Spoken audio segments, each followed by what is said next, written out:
Your son, sire. He is the very image of the King of Rome. You think so, do you? Then it must be true. I did not believe that I had a sensitive nature, but the sight of him has made a deep impression on me. You seem to know who he is. How did you find out about it? Sire, the public has spoken a good deal about the matter, and this close resemblance proves that people were not mistaken. I admit that for a long time I doubted he was really my son. Nevertheless, I had him educated in a boarding school in Paris. The man in whose carriage I had placed him wrote me asking what my intentions were in regard to his future. I wished to see him, and like you, I was struck by his resemblance to my son. What are you going to do with him, sire? I should have been glad to look after him. But do you not believe that to do so would give people a chance to say more malicious things about me? Yes, you are right. I should have been glad to know that he was under your care, but people would certainly say he was your son. When I have settled down in America, I shall have him join me there. He then went over to the gentleman who was waiting a little distance off. I approached the boy, who was as lovely as a picture. I asked him if he liked the school he was in and what games he played. He answered that lately he and his companions had pretended to make war on each other. There were two sides, one called the Bonapartists and the other supporters of the Bourbons. I asked him which side he belonged to. I am one of the king's men, he replied. When I inquired the reason, he answered, because I like the king and do not like the emperor. This made me think that he had not the slightest suspicion of his birth or whom he had come to see. I found his position so strange that I asked him why it was he did not like the emperor. I have no particular reason except that I belong to the side of the king. The emperor joined us, dismissed the man who was in charge of the boy, and went into lunch. I followed him, and he kept repeating, "The sight of the child affected me. He looks like my son. I did not think I could experience the emotions he aroused. And so you really were struck by his resemblance to me and my son." All during his lunch, he kept referring to the subject. Monsieur Gabriel de la Serre arrived from Paris to inform me that one of the General's Excellement's aides-de-camp, who had just left the advanced posts, thought that the enemy's troops were taking a move in the direction of Saint-Germain, and that doubtless their intention was to cut off the emperor's retreat.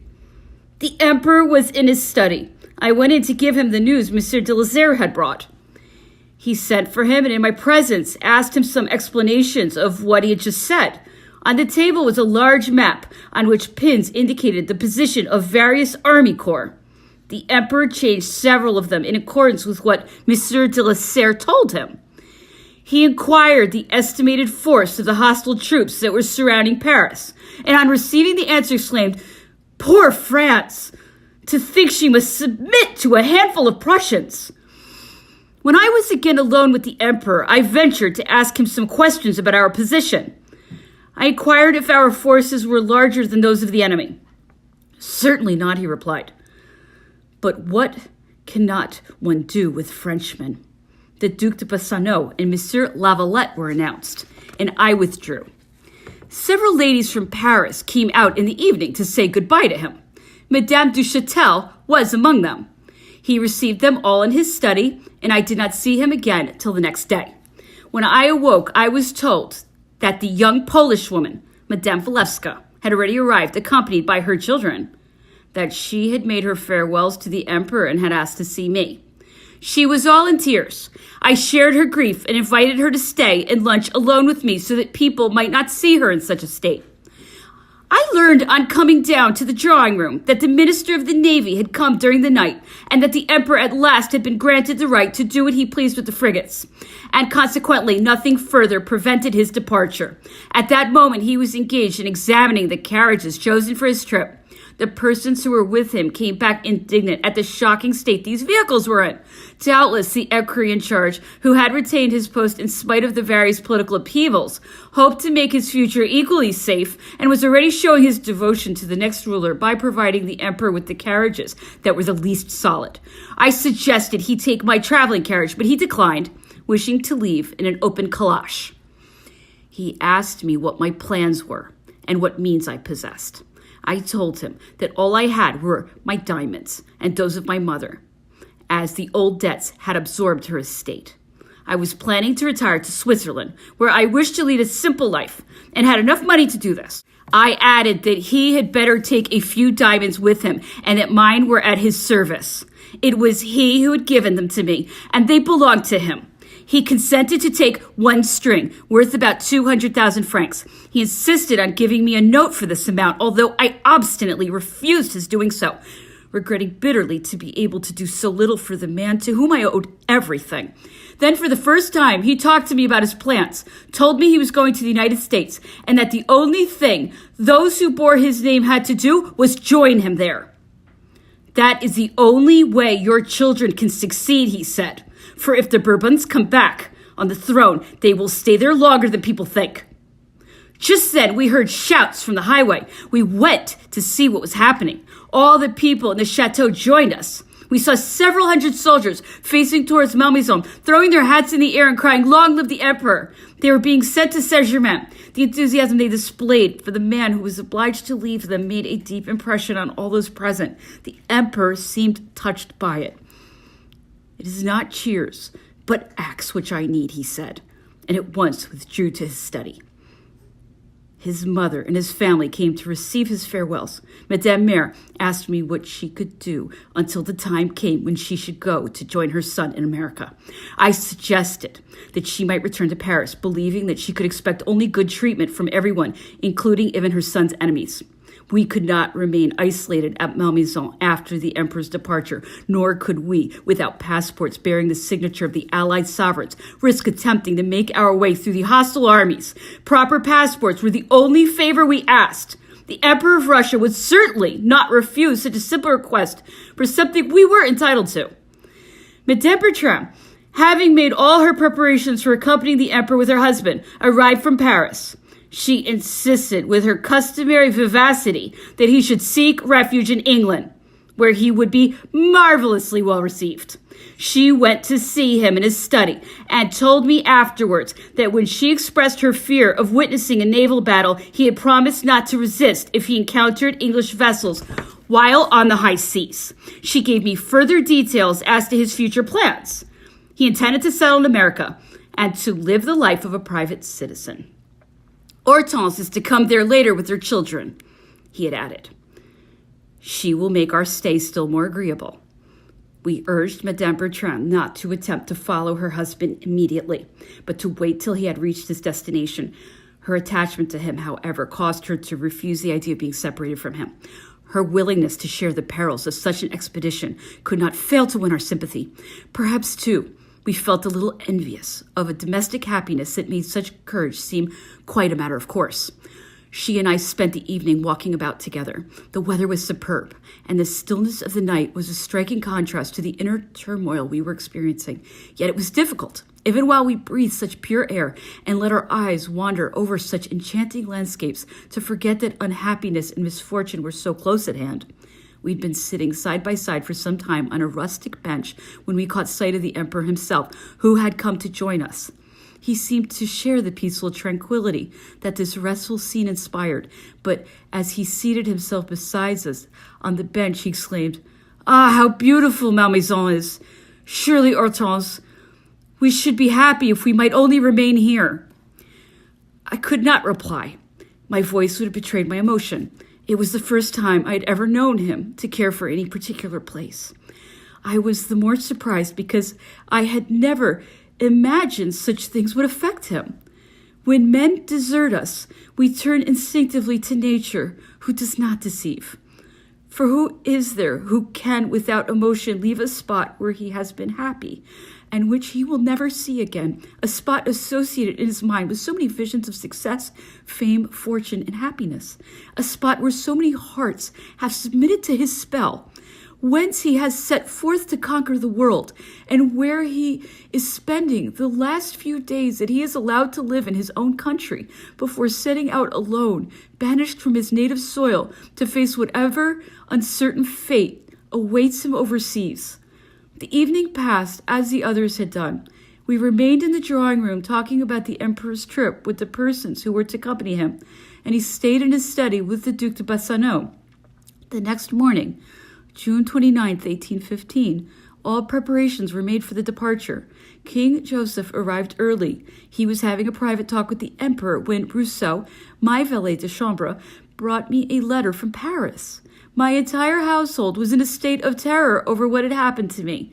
They believed the enemy had already reached Malmaison, and that it was impossible for me to return to Paris.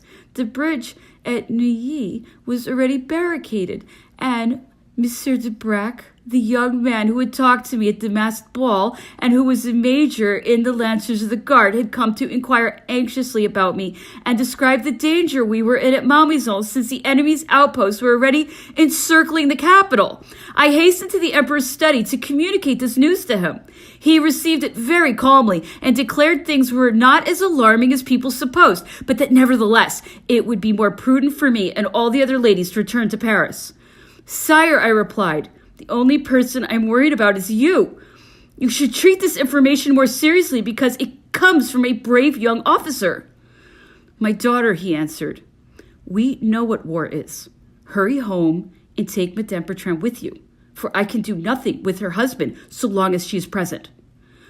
I urged him to leave at once, to think of the state of rage which animated the hostile troops.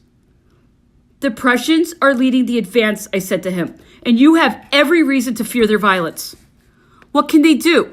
Sire, they might go as far as to assault you personally.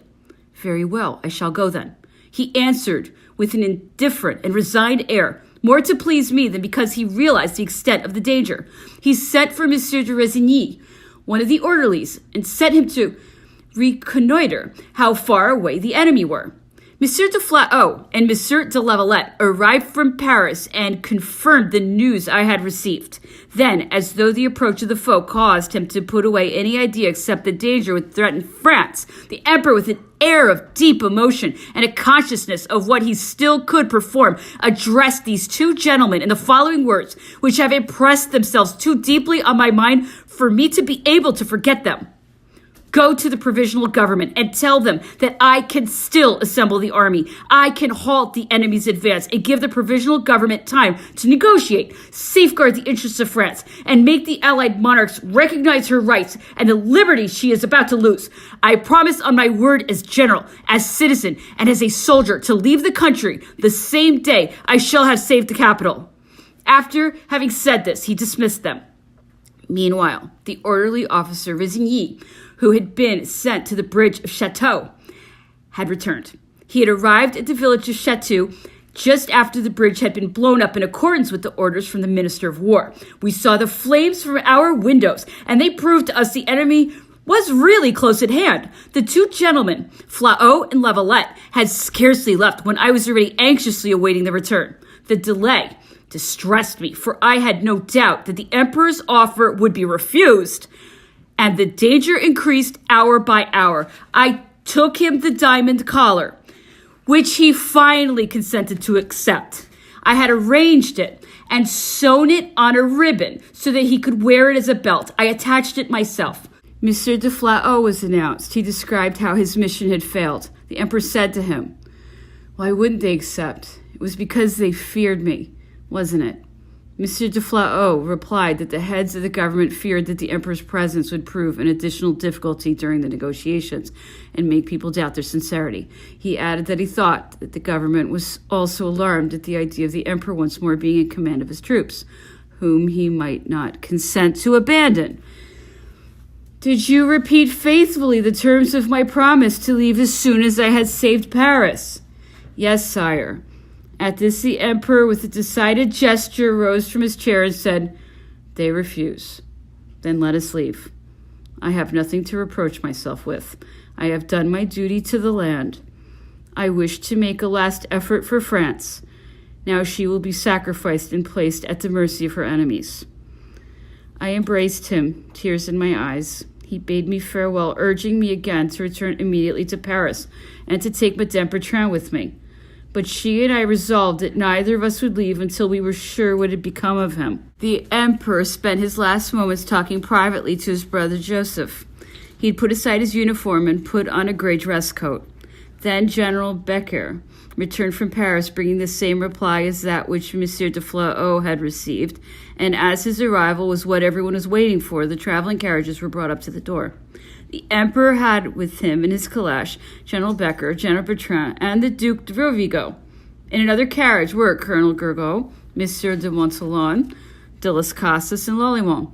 Others who accompanied the Emperor, and among whom were Messieurs de Resigny, Planat, Chiappe, Autrique, Sainte-Catherine, Dao de Freddy, left by another route. Instead of being as heart-rending as it should have been, this parting relieved my soul of a burden that had been weighing on it for a long time.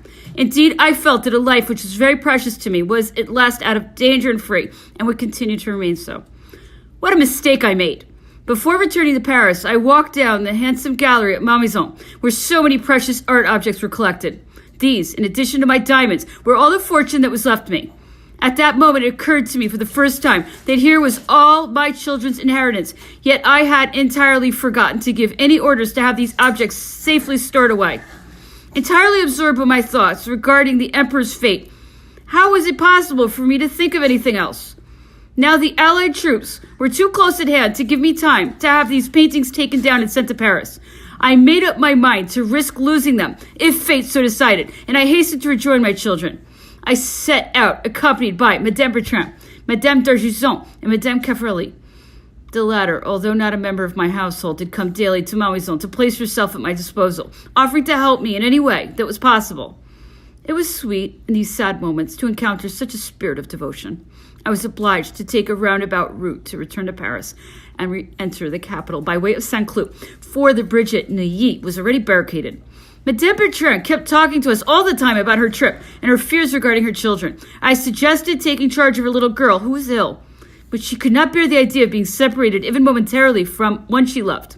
I pointed out that, although she was to be pitied on account of the dangers she was exposing herself to, at the same time people might envy her, because the courage with which she encountered these dangers sprang from a happiness which no political misfortunes could affect.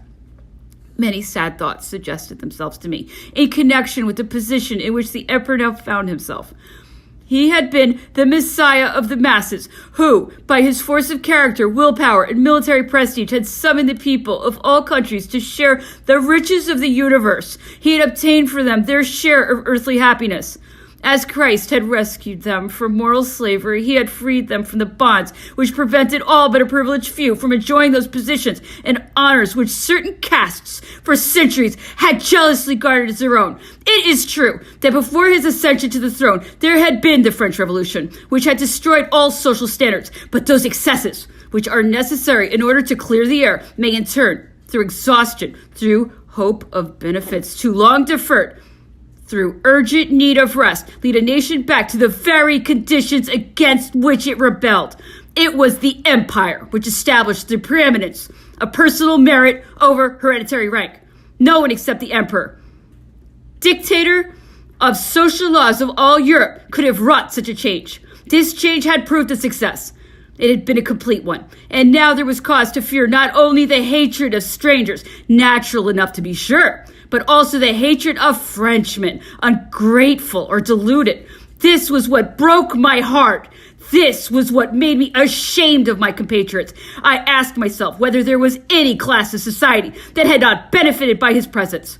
Although his chief purpose had always been to uplift the masses and to strengthen the institutions which assured them a true independence, at the same time, those rich, entitled men who had plotted his downfall were also indebted to him for their very lives, for having made peace between them and the working classes, and for the sense of security and prosperity which sprang from that peace. Was it out of gratitude that they allied themselves with foreign interests in order to overthrow a power whose absence one day they would regret, and which in a sense was their chief protector? Dawn often found me sunk in these melancholy thoughts, and I remember how any sudden noise would startle me, causing me to fear for the life of the man who had accomplished so much that was good, so much that I found pleasure in remembering in those last tragic hours. I felt that I was still dreaming, or that some violent fear had shaken the reason of mankind.